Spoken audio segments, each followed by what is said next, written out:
Hello students and namaste everyone.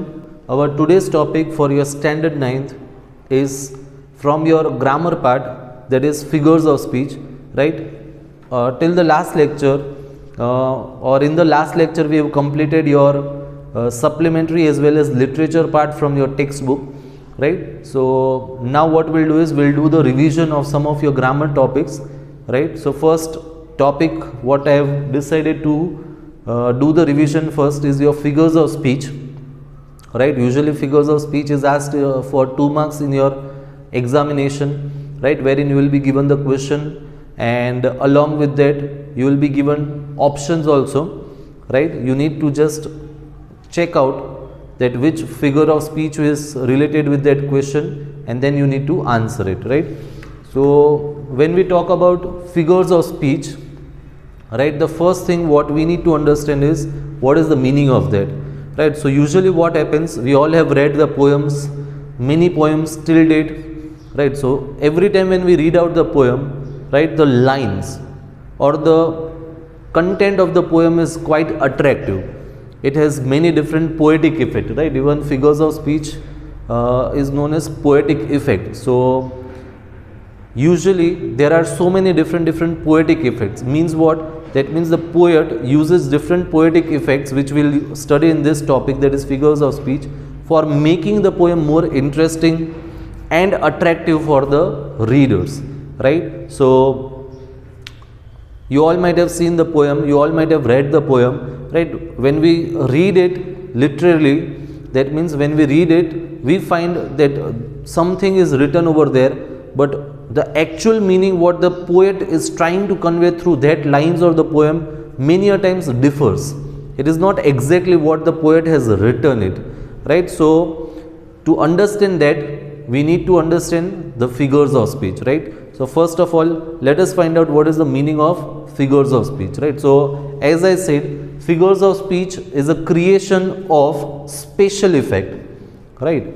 Figures of speech is a creation of special effect by the poet to draw the attention of the readers, right? So the poet uses different figures of speech, right, and it tries to make the poem more interesting for the readers, or even we can say the poet uses different poetic devices and it tries to make it more interesting for the readers, right? So this is the meaning of figures of speech. Again there are so many different types of figures of speech, right? But the figures of speech which we are going to study, the number of figures of speech what we are going to study is 26, right?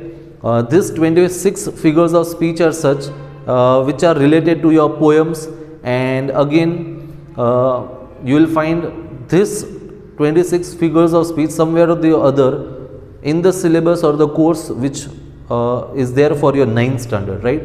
So first we'll start with the basic figures of speech, which are the easiest figures of speech, right? So in that the first one which we'll see is alliteration, right? The first one is alliteration.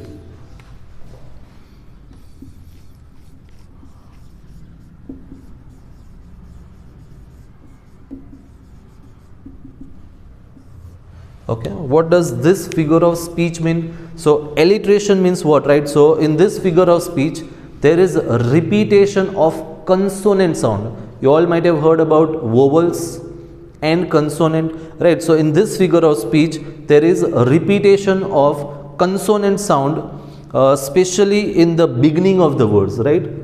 So I'll write down in short, right? Repetition of consonant sound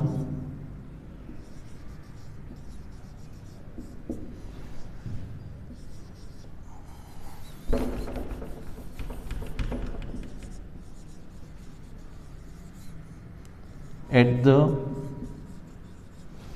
beginning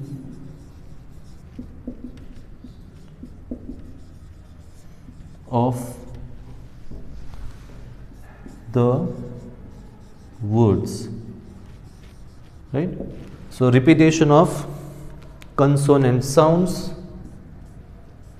at the beginning of the words. So this is important, at the beginning of the words. I'll give you example to explain you this figure of speech. Again I'll repeat, alliteration. Alliteration is our first figure of speech. So as I said, the beginning a part of this figures of speech will have the easiest ones first, then slowly and gradually will increase the level. Okay, so alliteration means it is a figure of speech in which there is repetition of consonant sound at the beginning of the words, right? So we'll take one example for that also. That is,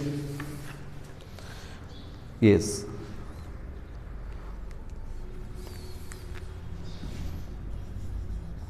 right, you all might have heard this one. She sells sea shells,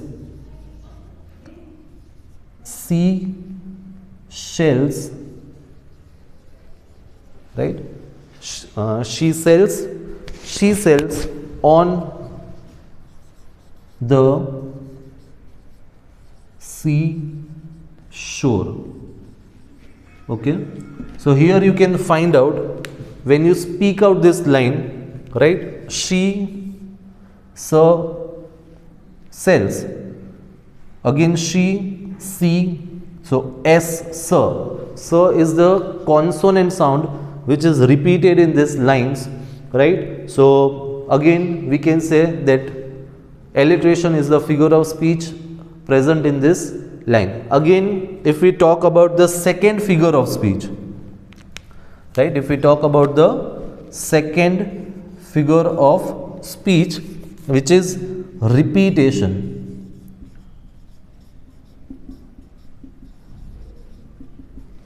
right?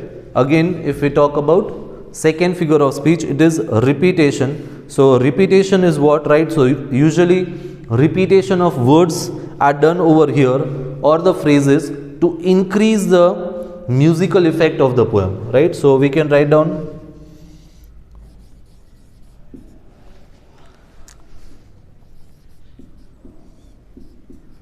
repetition of words for musical effect in the poem. So when the words are repeated, right? When the words are repeated, right? When there is repetition of the words in the line of the poem for musical effect, then the figure of speech is repetition. Again, I would like to use this same example to explain this. Here you can find she sells seashells on the seashore.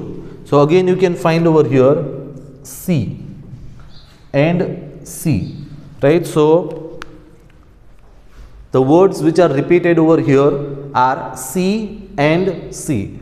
So as per this, it is repetition also, right? So the first figure of speech was alliteration, wherein there was repetition of consonant sound at the beginning of the words, right? That we have already seen with the help of example. Next one is repetition, right? So again in repetition we have seen that is repetition of words for musical effect in the poem. Again we have seen the example. Here we find that the word sea is repeated, so it is repetition. Okay, so let me clear this off.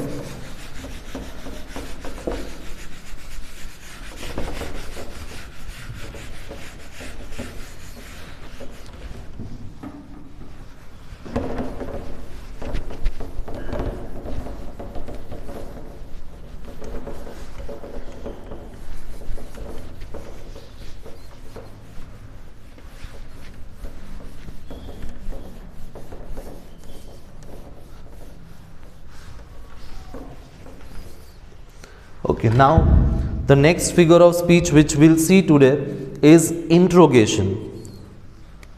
Number third is interrogation.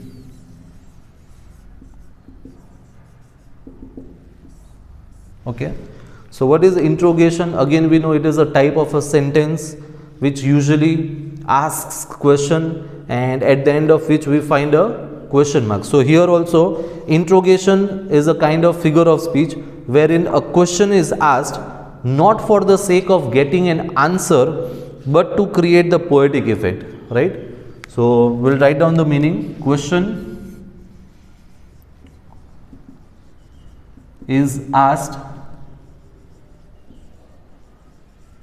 not for the sake of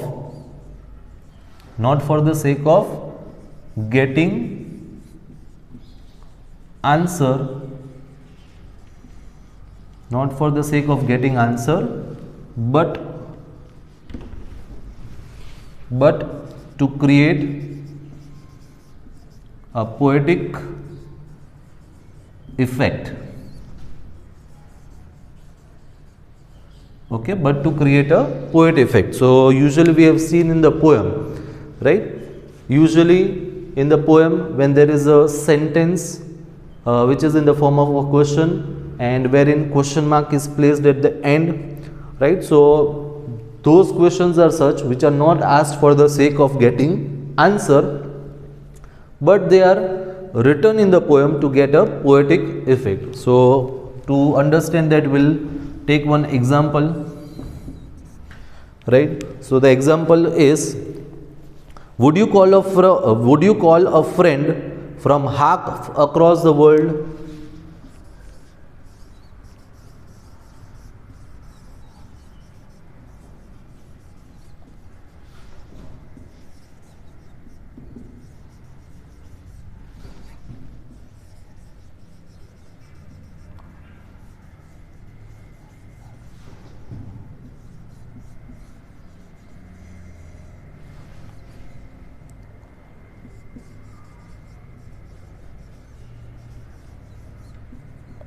Okay, would you call a friend from half across the world, right? So here we have placed a question mark at the end, right? So this question mark which is at the end of the line of the poem, which shows that the figure of speech used over here is interrogation, right?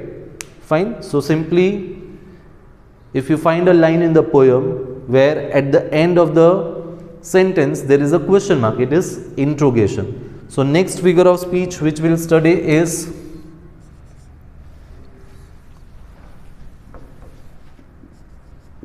there is a fourth figure of speech which will be exclamation. Again, we all know that even exclamation is a type of a sentence, right? So many a times even the poet uses such kind of statements in the poem at the end of which we have a exclamatory mark, right? So exclamation is a kind of figure of speech which is used by the poet to draw the attention of the readers, right? Simple, right? So when in a poem the poet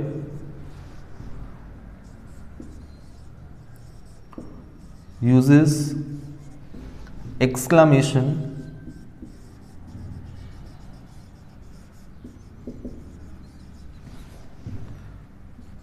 mark to draw the attention of the readers,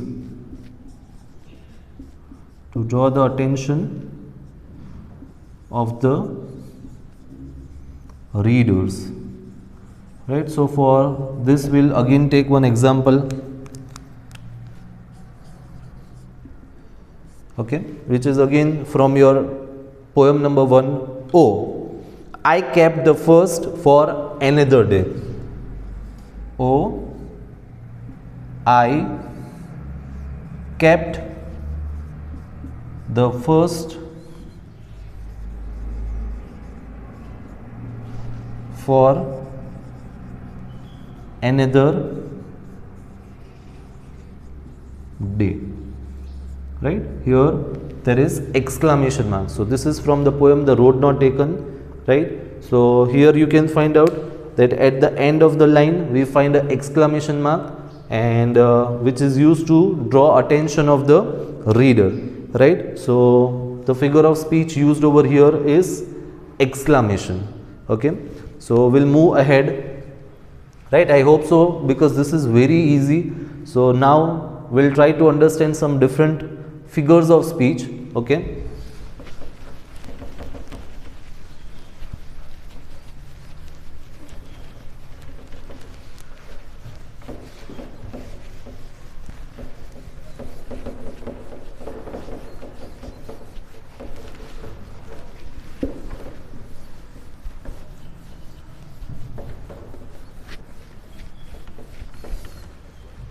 okay.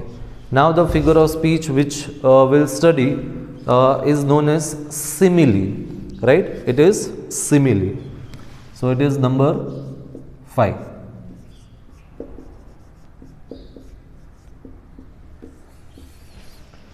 Okay, again it is very important figure of speech. So simile is a figure of speech wherein the direct comparison takes place between two unlike objects, right? So simile is a figure of speech, right? We'll write down on the board also. It is a figure of speech where direct comparison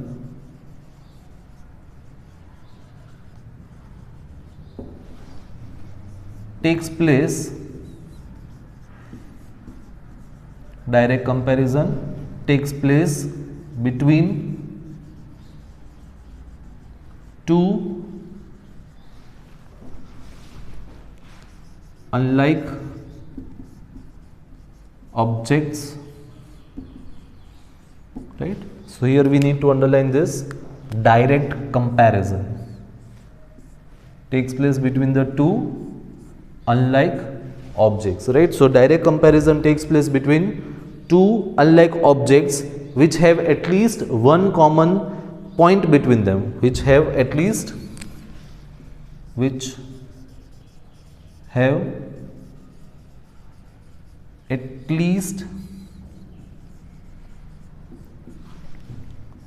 one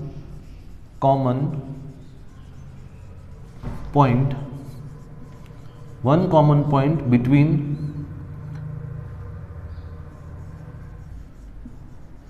them,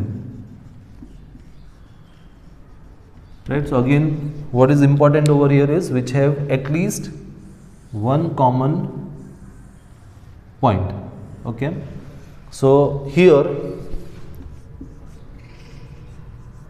how the comparison is done? So here the comparison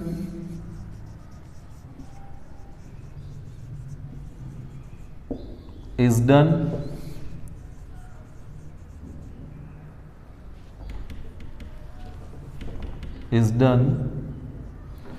using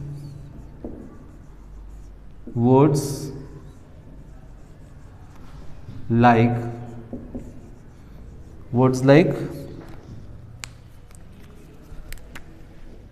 like, like, or ass or so, so, right? So here the comparison is done using words like like, like, ass or so, so. So usually in the lines of the poem, if you find words like like, ass or so, and if there is a direct comparison between two things, right, direct comparison between two unlike objects, you can say the figure of speech used over here is simile. Okay, so we will take example for that also.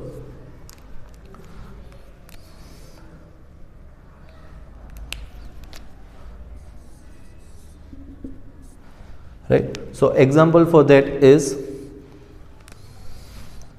she is as innocent, she is as innocent as an angel. Okay, she is as innocent as an angel. So here you can find the word ass is used. Again, she means a girl is being talked about, right? So a girl is compared with an angel, right? One particular girl is compared with an angel. So here we can find that there is direct comparison. There is direct comparison between a girl and an angel. So therefore, using the word ass, so therefore it is simile. Okay, therefore it is simile.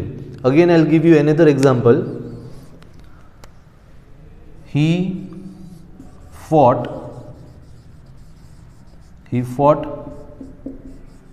like a lion. He fought like a lion in the fight. Okay, he fought like a lion in the fight. So here we can find out he means a person, a male person is being talked about, right? And the word like is used for comparison, and the comparison, the male person's comparison is done with a lion. So he fought like a lion in the fight. So here we can find out there is a comparison between a male person and a lion, right? So comparison takes place between two objects or persons, and therefore it is simile. What kind of comparison it is? Direct comparison. Why it is direct comparison? Because we can find out the word like over here.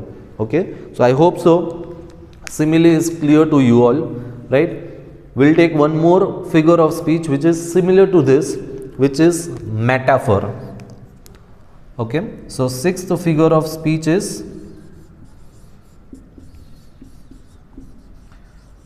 metaphor.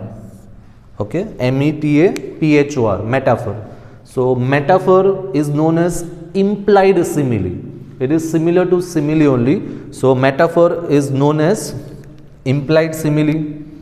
So I'll write down over here, known as implied simile.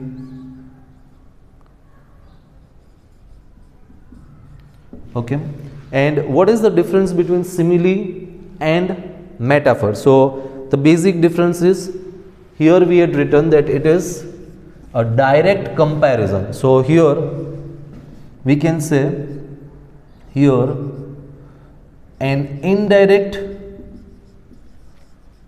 right? Here it is, in simile it is direct, but in metaphor it is indirect comparison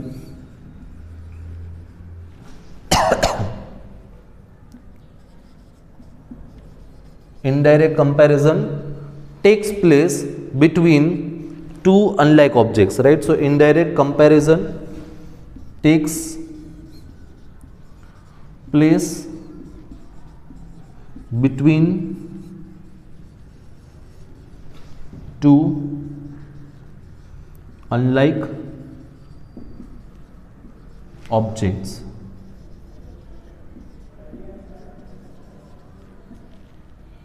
Okay, so here the main difference is this thing, right? Indirect comparison. In simile it was direct comparison. In metaphor it is indirect comparison, which is taking place between two indirect objects. So again, to explain this, I'll give you one more example, which is very similar to this example, right? Why I have taken similar example for metaphor also? So that it becomes easy for you to differentiate between simile and metaphor, right? So in simile it was he fought like a lion in the fight. So same type of example I'll take over here, which is he was lion in the fight. Okay, he was lion in the fight. So here, do you find the words like, as or so? No. But if we say that he was lion in the fight, that means we are trying to say that he means a male person, right? When he fought or when he attacked, he fought like a lion. Again, there is a comparison taking place, but the comparison is indirect. Why we can say that the comparison is indirect? Because the words like, as or so is not given, right? Simply we can identify that there is a comparison taking place because a male person is compared with the lion. So what is written? He was lion in the fight, right? So again, as I said, that metaphor is exactly same to simile, but the only difference is in simile it is the direct comparison taking place, and in metaphor it is the indirect comparison taking place between two unlike objects. So I hope so the difference between both the figure of speech is clear to you all. Okay, so let us now move ahead and try to learn the next figure of speech, okay, which is personification.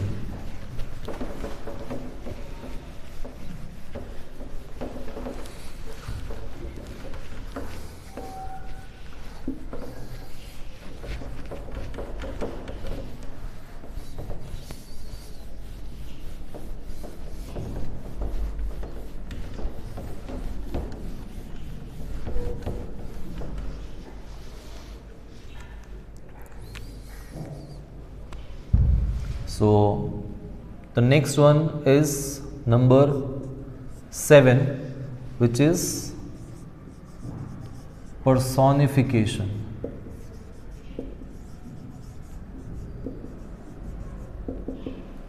Okay, so first we'll discuss about it.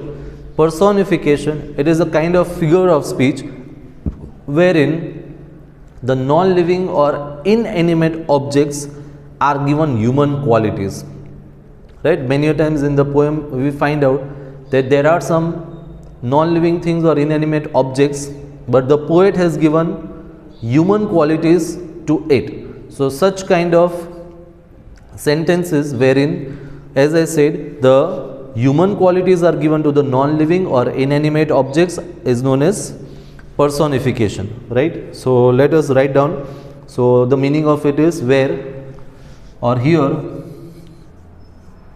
human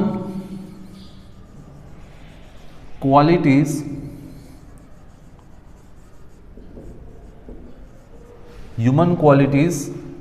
are given to non-living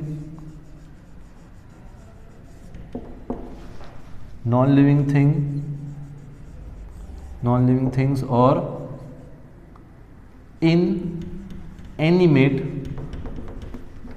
or inanimate objects,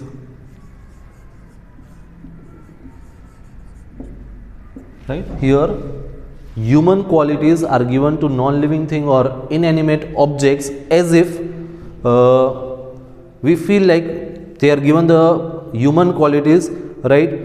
And we feel like they act like human beings, right? So that is, human objects are portrayed in such a way that we feel they have the ability to act like human beings, right? So simply we can understand that here human qualities are given to non-living things or inanimate objects. Human qualities to non-living things or inanimate objects. So usually what happens when human qualities are given to this non-living things or inanimate objects, we feel like those things are living, right? Because they are given the human qualities. So to understand that, again we'll take one example. Okay, so the example for that is lightning danced across the sky, right? Lightning danced across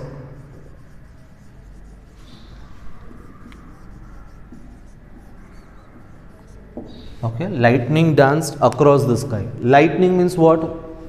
Bijli or Vijli in Gujarati, what we say. So we know that it is a non-living thing, right? But what the poet is written is lightning danced across the sky, right? So usually the dancing is the quality which is of human beings, but here the non-living thing, that is lightning, is given the human quality of dancing, and therefore we can say that the given figure of speech is personification. Okay, the given figure of speech is personification, right? So again we'll take one more example. My alarm clock, okay, my alarm clock yells at me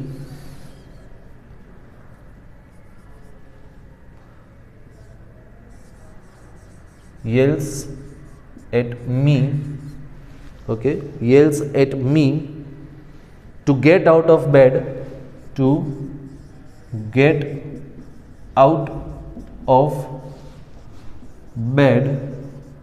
every morning.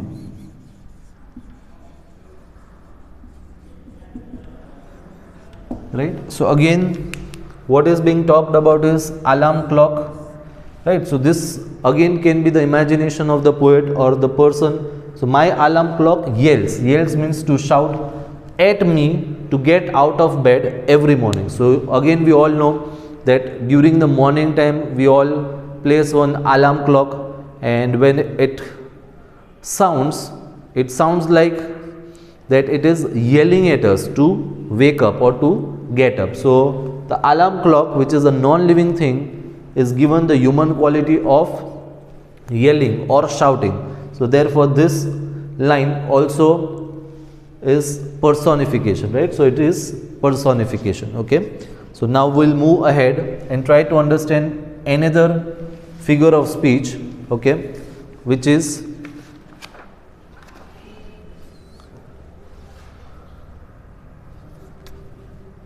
number 8, which is hyperbole.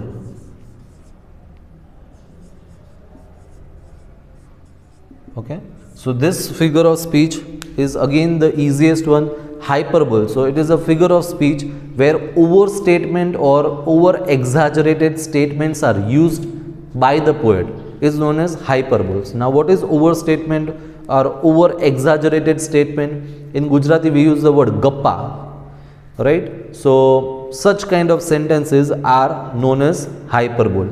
Okay, so here the poet uses overstatement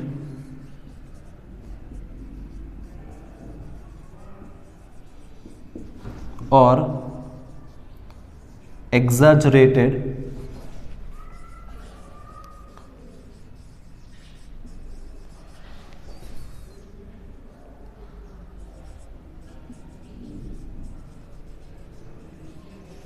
right.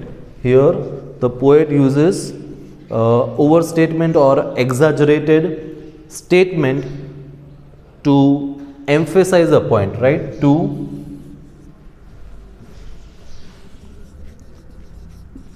emphasize a point. Okay, so usually such figure of speech is known as hyperbole.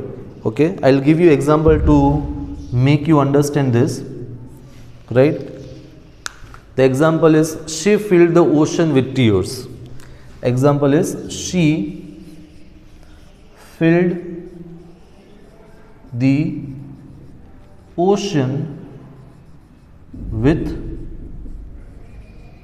tears. Okay, so again, she means a girl, filled the ocean. Again we all know that ocean is the largest water body on the earth. So she filled the ocean with tears. So the poet is trying to say that she cried so much, right? So the point of emphasis is that means she cried a lot, or she cried too much, and to explain that thing, the poet says she filled the ocean with tears. Again, we know that this thing is not going to be possible, or it is impossible. So it is again a kind of overstatement or a exaggerated statement, and when such kind of overstatement or exaggerated statements are used in the poem, it is known as hyperbole. Okay. Again, we can use one more example. He is running